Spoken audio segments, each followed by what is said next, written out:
Welcome to Talk of the Town. I'm Sarah Crilley, and I am so honored to bring this episode to you today. We have our producer, Chris Gambari. Hey, Chris, so happy to have you with me today. We're here in South Lake in the studio, and we have a very special episode. This is with a child life specialist. She's local to Keller, which is my hometown, and we're recording out of the South Lake studio. So this was just a little hop, skip, and a jump for Miss Linsey Hammon. Just Welcome a little bit. Not bad at all. So this is very important because in addition to focusing on grief, we're going to talk about the unique role that child life specialists have in providing the education and support to children and teens of parents who have serious illness.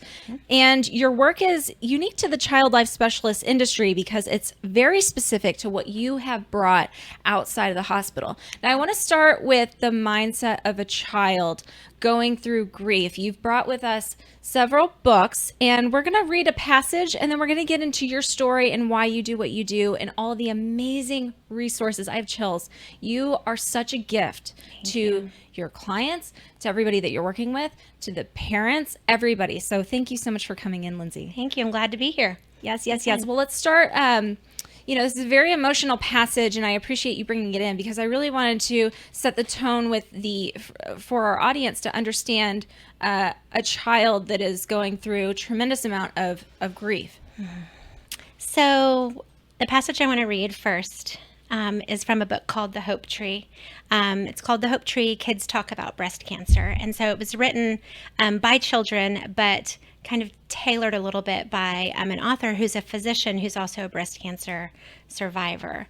And so I just want to introduce you first to Anthony, who's 8 years old. And Anthony shares about the day that his family found out that his mom had cancer. This is what he writes.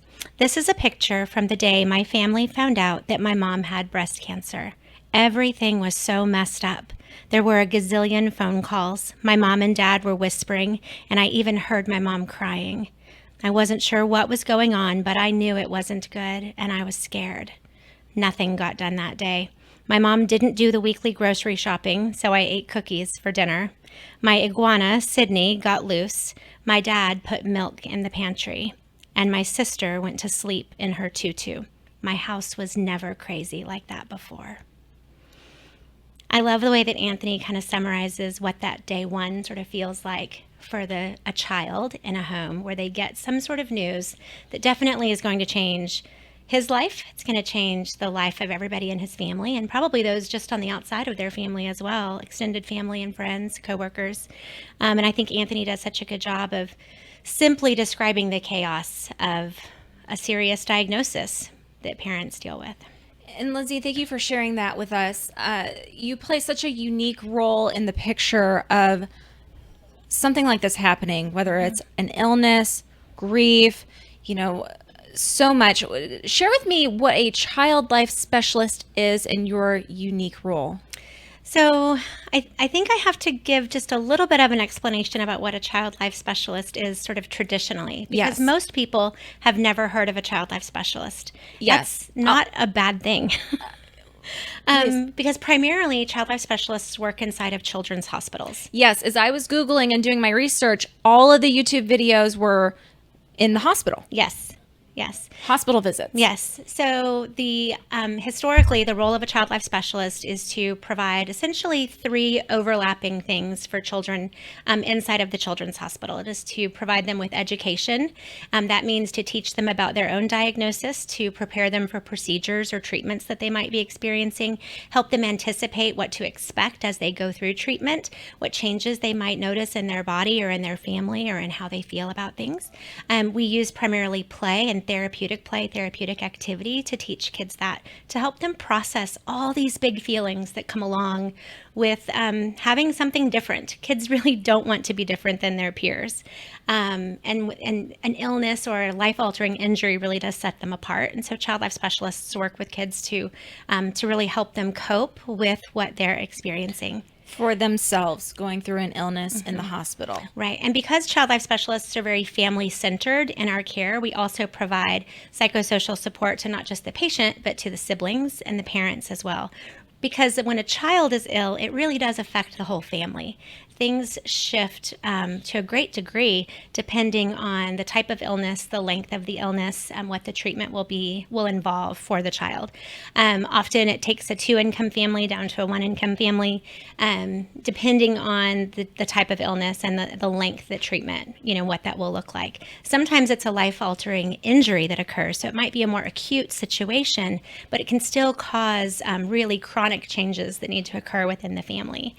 So I worked in a children's hospital for 22 years doing this work, and just recently came outside of the hospital to provide this kind of support to children of adult patients. And there are a few child life specialists who are starting to do that work inside of adult hospitals, but large in part, adult medicine really focuses on patient care. So they're very patient-centered, whereas in pediatrics, we're very family-centered. So it's a little bit of a shift in the adult medicine world to consider the needs of a child of a patient. Mm-hmm. And that's where Child Life is really trying to help kind of shore some of that up, and to be able to provide support to children and teens of adult patients, which naturally should decrease the stress of the patient, which then, according to research, when we can decrease stress, we actually increase positive outcomes of treatment if we can lower the stress in the patient. So it kind of works hands in hand with that, but that's what I'm doing now. And tell me more about that journey. So you did your work in the hospital, and then now you have your company, your practice. Yeah, so we have a practice in Keller, as you mentioned. It's called Lighthouse Counsel Center, and we work with kids 4 to 24 who have a parent with a serious illness, and we also have a real focus on anticipatory grief, because sometimes treatment isn't successful. So parents might wonder, how do we prepare our children for the death of this parent? This is going to happen. Treatment isn't succeeding. And we are now having to make those decisions. And how do we help a child kind of walk into that time? So we have a real focus on anticipatory grief as well, and then grief support too. So on the other side of that, when a death has occurred, we provide grief support to children and teens who have lost a parent or a sibling. Wow, Linsey, it's a very heavy topic, but so needed. And you are such a gift to the community and what you're providing. What inspired you to start your practice? Oh, goodness. I think that there were a lot of just different kinds of events that sort of all came together at once. Nobody ever told me that I didn't have to stay in a job for my whole life. So when I started working in the hospital, I just kind of stayed. I reached a point where I started to recognize that as what I'm doing really still what I want to be doing. I'm at a different stage in my own life, and as far as how old my own children were, the needs of my own parents are shifting. And I just thought, what would this look like to take this outside of the hospital, and can it be done? And to note, there are child life specialists in other parts of the country who have had a private practice or a community practice for a number of years. But there's maybe a dozen of them. There aren't very many of us. There's not very many child life specialists anyway, but there's not very many doing the work that we're doing. And I was aware of an organization called Wonders and Worries, which is in Austin. They also have offices in San Antonio and Houston, and they work exclusively with children of adult patients. And so I've known about them for a number of years, and that was something that was really interesting to me. And they have a training that you can go through that really prepares child life specialists for doing this work outside of the hospital, working with children and teens of adult patients. And so I did that 3-day training, and here we are. So our practice, we are the only Wonders and Worries registered providers in North Texas doing this work. So that's amazing to hear, and congratulations. Thank you. I love that you're in Keller, in my hometown. Thanks. Share with me some stories. Share with me, just kind of paint the picture, how to reach out to you, when to reach out to you, and some success stories that you've seen. How important is this to be proactive? Because there's when we're talking about even breaking down the anticipatory, mom or dad has this illness, or even we have a passage that we'll share of a single parent. Mm-hmm. You want to read that? Yeah, I think that would be that. I really like to paint this picture, because I'm not personally a parent with a chronic illness, right? But I put myself in the mindset of what would my child feel? What would this be like? How could I get them some help? And so please go ahead and share this passage as well. I think historically parents and professionals alike tend to rely on the resiliency of children. Well, children will just be fine. Right. We should protect them. We don't need to tell them everything. They're too young to really understand. And what happens accidentally, because parents don't mean to do this, but what happens is you accidentally create a situation where the child is now experiencing the same thing, but they're experiencing it outside of the family on their own, which is a really insecure place for a kid to be. And I might say kids or children today, but I really mean from little kids all the way through young adults. So when I say kids, just know that that's what I mean. But I think that what I like about these books, reading from Anthony's point of view and the it's an anonymous teen that wrote this next bit that we're going to read, is it really helps us see what's happening inside their mind. And I think if more parents understood that, that they would be more interested in learning how to support their kids or reaching out for some support. So unfortunately, we don't really know how old this little girl is, but she does at the end allude to the next 4 years of high school, which leads me to think she's probably 12 or 13, somewhere in that area. So she writes this to her mom. She says, "Dear Mom, because of you, it only takes that one word to hit me hard. Cancer. It stops the blood running through my veins. It stops the world that's going on around me. I stop to concentrate on what this word means to me, to you, and to others. Yet I do not have a definition of it in my head. Is it some kind of sickness that could ruin us? Or is it something that will be healed, like my broken nose during soccer season? I Googled the word cancer for days. I checked it out on all the health sites, but I still don't have a clear understanding of what it is. The dictionary tells me a disease caused by an uncontrolled division of abnormal cells in a part of the body. But I think cancer has many more meanings than the counts of cells in your body. Cancer means the number of soccer games you'll actually be able to attend this year, how many nights you'll be up with me helping fix our printer for a school project due the next day, or even how many more lectures I'll receive from you this year about what's right and wrong. It's been just near 5 months since you've been diagnosed with cancer, and not once have we talked about it. I push it aside like it's no big deal and you'll get through it, like you do with everything else. I'm in denial, to put it the simple way." She goes on to talk a little bit more about, just what this has been like, kind of her and the effects that it has. And she says, "When you left your clumps of beautiful golden hair on the bathroom counter, I simply got a Kleenex tissue and covered them up and then went on doing my own business. When people would ask me where my mom was today, I put a smile on my face and told them the hospital, with no further explanation, just like everything was peachy. Every night when reality hits, I cry for you. It's sometimes hard waking up to a puffy face and little tears in my own selfish matter. I think about myself sometimes. I ask myself the big question, what's going to happen to me if something bad happens to you? If we were your average family, we could tell everyone that I'll be just fine, living with my dad and siblings, continuing to live without you, but we're not. We're a family of two, just you and I. Although it still comes down to the question, what's going to happen to me? Am I going to live with my grandma who's soon reaching 80? Am I being shipped off to my dad that I have no recollection of? Will I live with my aunt who loves her dogs more than anyone else? I hope this is a decision you'll never have to make, and I hope the answer will be that I'll always be with you. You're the one I will live with. You're the one that will get through this and live to tell the story. You'll be the one that will help me when my heart breaks, with my heartbreaks soon to come. You'll teach me everything I need to know about what these next 4 years of high school will hold. Although no matter what happens, I know one place you'll always be, in my heart." And these are the thoughts that our kids have. Whether we're asking them about the thoughts or not, the thoughts exist.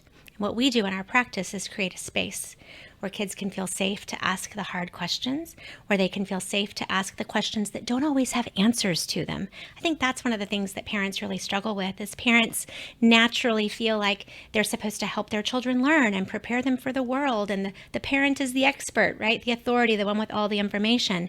And now a parent finds themselves in a situation where they really don't have the answers. And it's hard to say to a kiddo, I don't know what's going to happen. So what we do in our practice is just kind of create a place for that. There's nothing normal about growing up in a home with a parent who has a serious illness. But what we do is we do help to normalize the feelings that those kids are experiencing, because they're experiencing them whether we're creating a space for them to talk about it or not. How do you do that, Linsey? Break that down for us, because, and I love that you read this passage. I could barely make it through each sentence without tears streaming down my face. This is just another day at work for you. It is. So we always start first just with building rapport and getting to know each of the kids. None of the stuff that we do matters if they don't trust us. So gaining their trust, learning about them, learning about what this has been like from their perspective is really critical. We've talked, of course, with the parent or parents, depending on what the situation looks like. Heading into our first session with the kiddo, we've done that intake time, but the first session with the kids is just for them. Or a sibling group if there's more than one kiddo and it's appropriate to have them all together. So we've got to get to know each other a little bit. Everything we do in our practice is very active, very hands-on. There's very little talky talk from just across, you sitting on a couch and me sitting in a chair and us having a chit chat. I have a couch and a chair in our space, but I also have a table and art supplies and books and games and puppets and lots of ways for kids to express themselves and through their play in ways that they can't express it in their words. And so that first session is about getting to know each other. Then we'll do some illness education at our next session, really kind of understanding what's the child aware of so far. I ask simple questions like, tell me about the day that you found out your mom was sick. Who told you? What do you remember? How did you feel about that? And it's not at all an interrogation. It's just a conversation that we're having. But a lot of times those are questions that kids haven't been asked yet. And so giving them the opportunity to share their story. What was that like for you? How did you feel about that? What do you remember? Is critical. Kids are not, we kind of tease that kids are just inherently selfish, and they're not. They're just in a very normal stage of development where things really are all about them. And that's an okay, healthy place for kids to be. We have to go through that stage to be prepared for the next one. So talking a lot about what this experience is like for them is important. We talk about feelings next. What are you feeling? Where in your body do you feel that? What do you notice causes some of these feelings? Really creating a space for kids to start to have some awareness about what they're feeling. Sometimes they're just spinning, but they don't realize all these emotions that are taking place inside of them.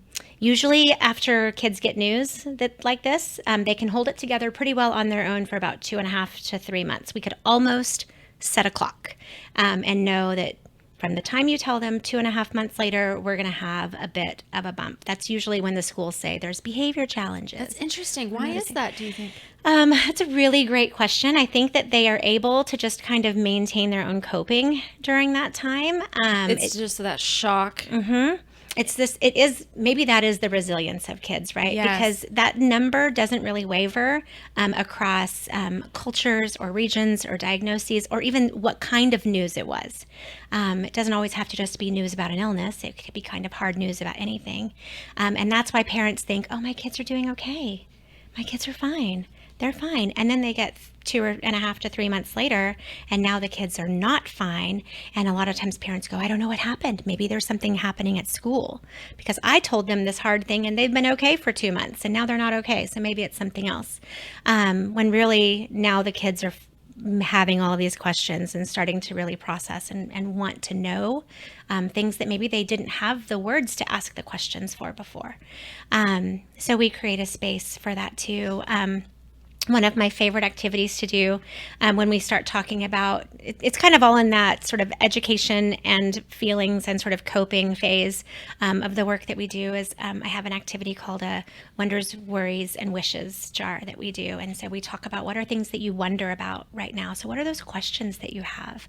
And sometimes the questions are, what is cancer? Or how did my mom get this? Why did this happen to me? Sometimes they're questions like that. And it's always interesting to see the sorts of things that kids are still wondering about. And then we talk about worries. What are some things that you're worried about that you kind of fill your mind at night? Nighttime is an interesting time for kids because everything slows down and gets quiet, and their brain, just like adults, right, kind of starts to try to ruminate on the things that they've sort of pushed aside during the day. So what are some of those things that you wonder about or worry about at night? Those things that continue to maybe make your heart race, or make you feel like you want to run away, some of those things. And then what are your wishes? What do you hope for what's coming? What do you if you had a magic wand and you could wave it over this, what would you wish for? How would you make things look different? And that's just sort of playing on the natural ability to say, I wish that I could make things different. Adults do this too, right? What we do is just give kids permission to kind of wonder. We don't have the power to change the things. That doesn't mean that we can't wish for it to still be different. That's so beautiful, Linsey. Share with me some of those success stories, because I know we shared a couple children in the books. Keeping your families anonymous, just kind of painting the picture of, family came in with XYZ. This wasn't a quick session. This is actually something that, needed years to be able to help the family, kind of get through this diagnosis, and really equipping them for the future to be able to, no matter what life throws at them, it's whether that's an incredible amount of grief happening, the family dynamics have changed. I'm just kind of throwing out some examples here. Yeah. So there was a family, there were 4 children in the family. They were 10, 15, 18, and 22. All of them needed support. Dad had been diagnosed, I want to say about a year earlier, with a type of brain cancer called glioblastoma, which is very difficult to survive. And so they were kind of a year into this, and they'd had several surgeries, and there had been treatment, and there had been some things that had happened along the way. And Mom finally realized that she needed some support beyond herself for her kids. And this sibling group was so beautiful. I did end up separating the 10-year-old and doing individual sessions with just her so that the 15, 18, and 22-year-old could process at a level that was more appropriate for them. I noticed that they wanted to they were sort of self-monitoring what they would say when their little sister was in the room, just, again, doing what parents want to do. They wanted to protect their little sister. And that's amazing that you picked up on that too. Oh, yes. I did my first session with them all together so we could all build rapport, and then we sort of split them out. Plus, she really liked the individual attention. Yes.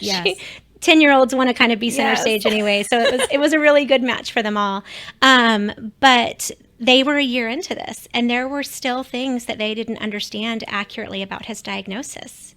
What that even meant, what had happened, the 10-year-old didn't even realize that it was cancer that Dad had. And so that was just creating a space for them to, let's talk through it. We have body books. We have all kinds of books that talk about human anatomy and how our bodies work, and little manipulatives of body parts that kids can explore and investigate and kind of see up close, which is not something that a lot of times they either want to do just spontaneously or get to do.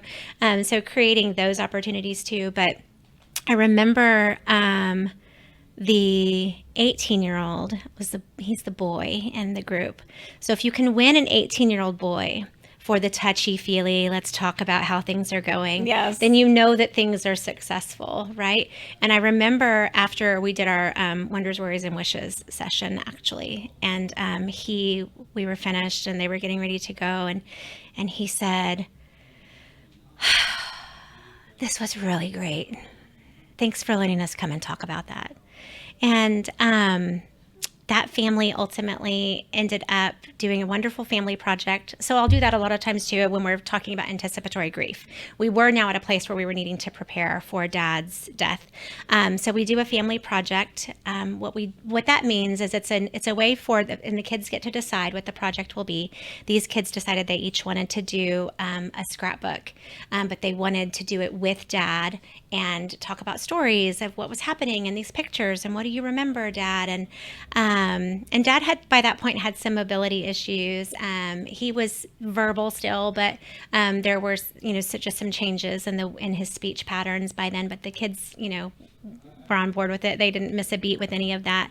And so that was a really beautiful time to get the chance to do that with that family and have them create something that now what we're doing is we're not just creating a legacy that they can look back at this scrapbook and have it's filled with memories of them with Dad, but it was also something that they created with Dad when he was sick and before he died. So just the process of going through it is now another memory that we're making. So it's another way for them to say down the road, do you remember that time right before Dad died when we made these things together and all the things that we talked about and the things that we learned? And their dining room table was just littered with scrapbook supplies and pictures. But it was a really beautiful time to see Mom and Dad and 4 kids all there together, each working kind of individually, but also collaboratively and sharing ideas. And then ultimately Dad did pass away.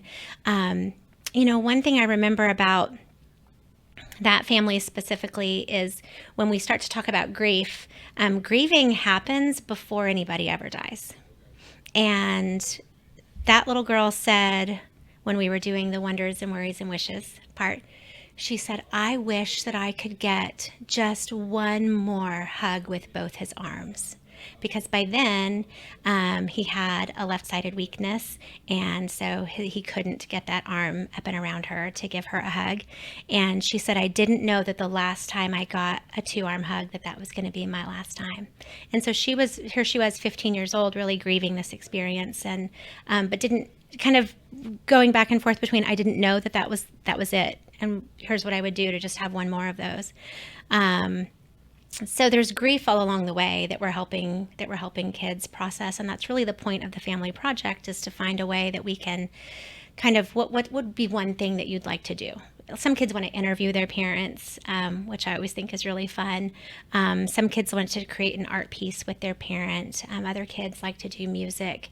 Some people want to do a trip, just something to make a memory that way. But that's so beautiful. I applaud you so much with how creative you get with families. Well, that is a natural quality of a child life specialist because we are so motivated to engage as many of the senses as possible when we're working with kids and families. And remember, coming out of the hospital setting, I'm already very accustomed to working with kids who maybe can't sit up in bed, or can't move parts of their bodies, or can't lay in a certain position, or can't walk to a certain place, or can't speak at all. And so we always have to get very creative with how we can provide our interventions to be able to be successful to really help this child. And so it was very natural for me to bring all of that outside of the hospital as well. I love it. I love it. I love what you're doing. Let's share the proactive approach. How does this help children into adulthood and process? So in processing, I guess. Yeah. And just if they're not working with someone like you or understanding or kind of let's bury those feelings, let's kind of share a little bit about what could happen in adulthood and process. Yeah. So child life specialists, the work that we do is inherently preventative. So we are often in the hospital. We're working with children at the time of diagnosis, treatment, procedure, injury, accident, trauma, whatever has happened. The goal being to mitigate the long-term chronic stress that could come from that sort of experience. So we're in the moment right there, teaching coping skills, helping to build resiliency, processing through what kids are experiencing. And what is a coping skill? Oh gosh, well, there are maladaptive coping skills. Those would be non-healthy coping skills, like a lot of those risk-taking behaviors, substance use, drinking, acting out, violent aggression, running away. Those are all coping skills. Shutting down is also, withdrawing is also kind of a maladaptive coping skill. So some positive, healthy coping skills that we try to teach are ways to first recognize what's happening in your body. Can you name the feeling that's happening? And it's a physical feeling. A lot of times it is. And adults kind of ignore that but it happens to us too.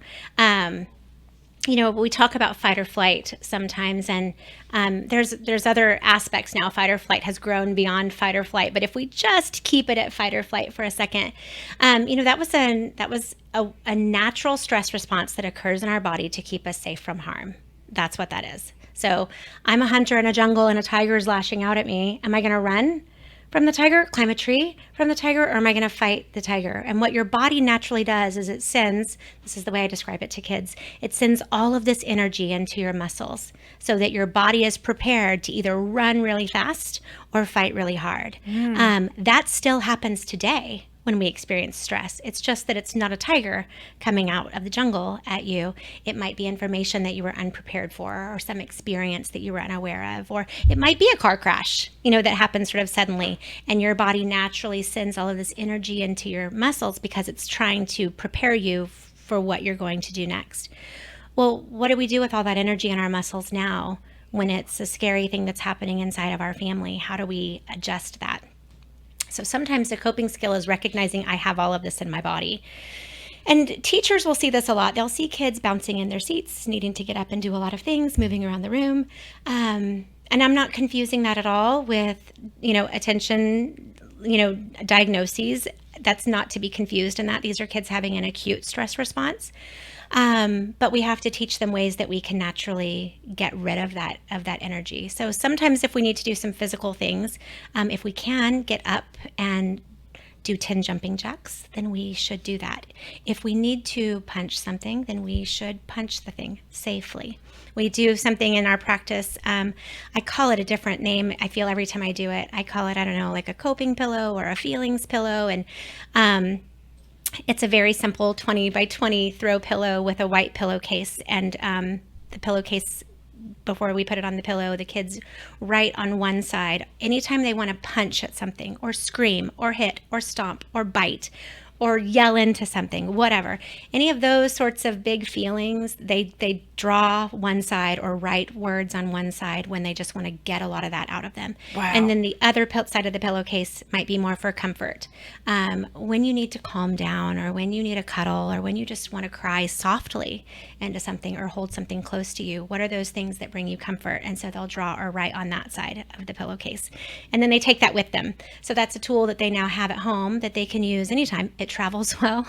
So if they are going to the hospital to visit somebody, or if they are going to be out of town or staying at grandma's house for something, the pillow can go with them. So coping skills are just ways that help us sort of evaluate what's happening, be in touch with our body, kind of ground ourselves in the moment. It might be noticing a few things in the room. It might be taking some belly breaths. There's all different kinds of breathing exercises that I teach to kids. It might be getting some of that energy out of your muscles by doing a chair, push up, or jumping jacks, 10 times. Or sometimes it's taking a big breath in and holding it for 10 seconds. And then slowly breathing that out. Because what you're doing is you can't do any of those things without engaging your brain also. And so when our brain is thinking, it kind of naturally calms those big raging feelings.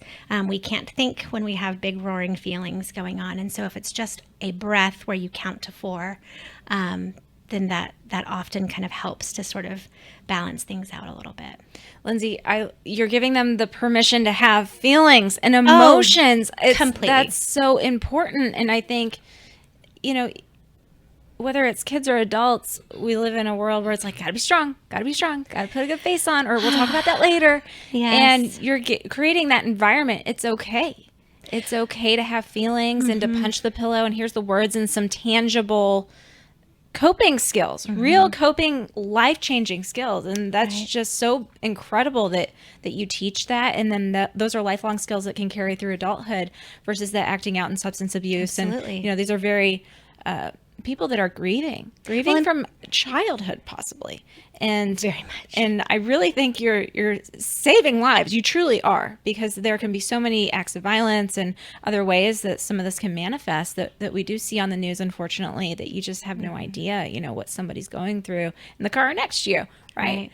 And so I just celebrate you for that. Thank you. And thank you so much. In closing here, if you're comfortable sharing, why do you do what you do, and is this healing for you? Very much. So, when people knew I worked in the hospital, I would often hear, "Oh my gosh, I could never do that. That must be so hard. I think a lot of our viewers and listeners are wondering that, myself included. I get the same kind of comments today, like, "Oh my gosh, I could not do that. How do you do that?" Where does she come from? She's just so strong and so beautiful and so amazing, and your energy is, you deal with tragedies. You deal with so much, and I wouldn't say deal with. Maybe I could censor the word a little bit more. You're working through. Well, and we're teaching kids how, listen, hard things are going to happen in your life. This is one hard thing. It's a massive hard thing. And yet you're doing it and you're going through it. And hey, moms and dads, coming back to the feelings for just a second, you have a tremendous opportunity right now to model for your kids how to feel something hard. It's okay for your kids to see you cry. That gives them permission to also feel sad at home. I hear kids say a lot, "I don't want to talk to mom about that because it will make her sad." Well, listen, your mom's already sad. And what she would like to be is with you in that. Neither of you are going to make the other one sad. You're already feeling that. And so when parents can feel their feelings, and it's okay to cry in front of your kids, it's okay for them to see you be angry about what you're facing. That those are normal feelings. So let's not try to pretend like parents are superheroes that just don't feel normal human feelings or robots. That might be a better word. Parents are not robots, who don't feel very natural human feelings when something tragic is happening. It's normal to feel those things. And so parents have an opportunity to model for their kids, I feel sad. Here's what I do when I feel sad. And then we continue to move forward. A little bit about why I do what I do. And there is this interesting sort of upside down kind of parent-child dynamic to it. My mom's dad, so my grandfather, died when my mom was 6. He died very suddenly in a car crash, which a lot of the grief work that we do in our practice is actually sudden, very unexpected death. He died very suddenly in a car crash when my mom was 6. And this was 1957, early 57 that he died. And so we didn't know about child development. I mean, the theories that everything that we're doing today with kids, that those theories didn't even get published until the 60s. So I'm not at all saying that my grandmother should have known better. She knew exactly what she knew at the time. There wasn't information available. And I don't know what her very well-meaning friends or family might have told her, but here she was widowed. I think she was 29 when she was widowed. She had 4 children. They were 9, 6, 4, and 18 months old. My mom was the 6-year-old. They never spoke about their dad. My mom never saw a picture of him until she was in college. Wow. She didn't know that he had blue eyes until I was born. My grandmother got remarried at some point, and they now were no longer allowed to refer to their dad as Daddy. He was now called Daddy George. So their stepfather was now Dad. And she never knew about her dad. She was never allowed to talk about him, never granted permission to ask questions or be curious. And nobody ever shared about him. And then she grew up and she became an adult who had all of these wonders and worries and wishes kind of in her own self. And she became a very performance-driven kind of person. It was all about how she could just make things look okay on the outside, which is definitely what was modeled for her when she was young.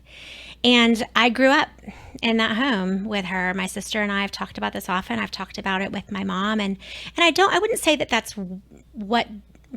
I don't know if that's what drove me to do this work. It wasn't a conscientious decision that I made. But as I started learning about the way that trauma and grief affect children in their little developing mind, I could certainly then look at my mom, the adult, and see these patterns in her now that because they were not addressed when she was young. And she was now, her coping skills were just suck it up and hold it together and make it look like everything is fine, and occasionally lose my mind and go berserk and then just pretend like everything is fine again. And it was a really difficult home at times to grow up in. She's in a really healthy place now. We've talked a lot about things, and she and I have processed a lot about what happened when she was young. But I think my goal right now for kids is I want to strengthen the parent-child relationship while they're going through what they're going through. And I want to help as many kids as possible not end up 20 years down the road wondering why they don't trust people, or why they can't feel love, or why they have a hard time kind of going through their own sort of stressful experiences. If we can mitigate as much of that as possible when they're young by giving them tools and resources and helping create a space where they can safely talk about the things that are happening inside their homes, specifically for us related to illness or injury or grief, then I think we're doing a good thing for them and for their families going forward, for sure. Linsey, thank you so much for sharing, and I want to give your mom a big hug. You both have done really good work. You have touched so many people just sharing that story, and it makes you even more human and relatable, because you and your mom have been there in a grieving sense where you can't even put into words, what that could feel like growing up in a home of grief and not being able to talk about it. And the important piece too that I think it would be unfair for me to finish today without sharing it is kids are still in very rapid development. Yes. We can certainly look at an infant and we can see massive development that happens in the first year, right? But kids remain in rapid development really into young adulthood. And we might give a child information that's important. Let's just say, like little Anthony, who I read about in that first section, he's 8 years old when his mom is diagnosed, right? He will have new questions about her diagnosis when he's 10 and when he's 12 and when he's 16, because cognitively he will continue to develop. So he will wonder things down the road that he didn't know to wonder when he was 8, because they weren't important to him. That. Right. So it's normal for us to see kids revisit this and need to talk through things again, because they're processing and understanding things in a really new way as their brain continues to develop. And you're able to articulate that back to the parents on here's what they can handle now. And it's not uncommon either for me to finish our work. So like our illness education curriculum is it's only about 6 sessions, and our grief curriculum is about 8 to 12 sessions. And then really we're transitioning the kids back. They don't need to come here all the time. But it's not uncommon for parents to swing them back for 2 or 3 sessions as we approach an important holiday or dad's birthday, or they now have questions that they weren't asking, a year ago, and mom or dad want to kind of bring them back for some check-ins. That's not uncommon either. So just because we transition them out doesn't mean that relationship is closed completely and they can never return for just 1 or 2 check-ins. They always can. Thank you so much, Linsey. Thank you. I highly encourage everybody to go check out the website, Lighthouse Counsel Center. Linsey, how do we get a hold of you? The website's a great place to do that. There's a form on there that you can easily fill out for a free consultation that we have. The email is there. You can send an email to hello@lighthousecounselcenter.com. Phone number is also on the website. We have social media as well. We're on Instagram and Facebook, and every Friday I do something called Book Love Friday, where I share some of the books that I really like to use in my own practice, working with kids, and help kind of introduce them to parents a little bit, so maybe parents can add some of these books to kind of their bookshelf at home. I love that. What is it about the books that's so healing and helpful? Well, the thing about the books is that it doesn't force the child to come up with it on their own. It helps the child go, oh, other people feel that too, or it simplifies concepts. I like to use children's books even with teenagers, because children's books are meant to be simple. So they take really hard concepts and they simplify it down in a way that helps teens and adults too, which is why I think children's books are so crucial, and we should always just have the books. So I use a lot of them for that regard. I have books about illness, anticipatory grief, sometimes just our big feelings that we need to be able to go, let's see what this book says about that. It's normal to have a lot of different feelings at the same time. Kids don't sometimes know that, so. We cannot wait to check out your social media. Thanks. I know I've seen it, and you're just so amazing. And thank you so much. I can't wait to have you back. Thanks for having me, Sarah. It was really fun. Yes, absolutely. All right, guys, that's been this edition of Talk of the Town. Go ahead and check out Linsey Hammon. She has so many resources available, and a big hug ready for you. See you guys next time.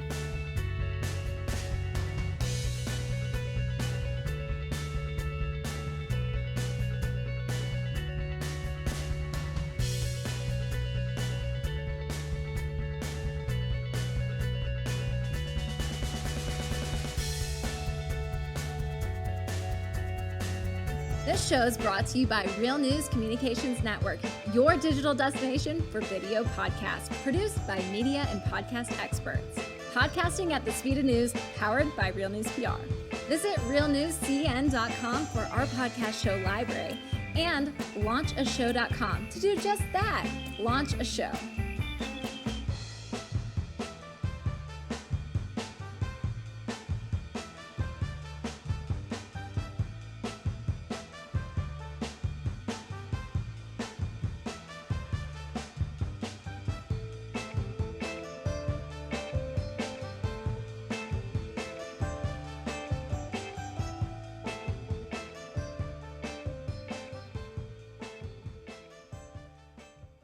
Thank you.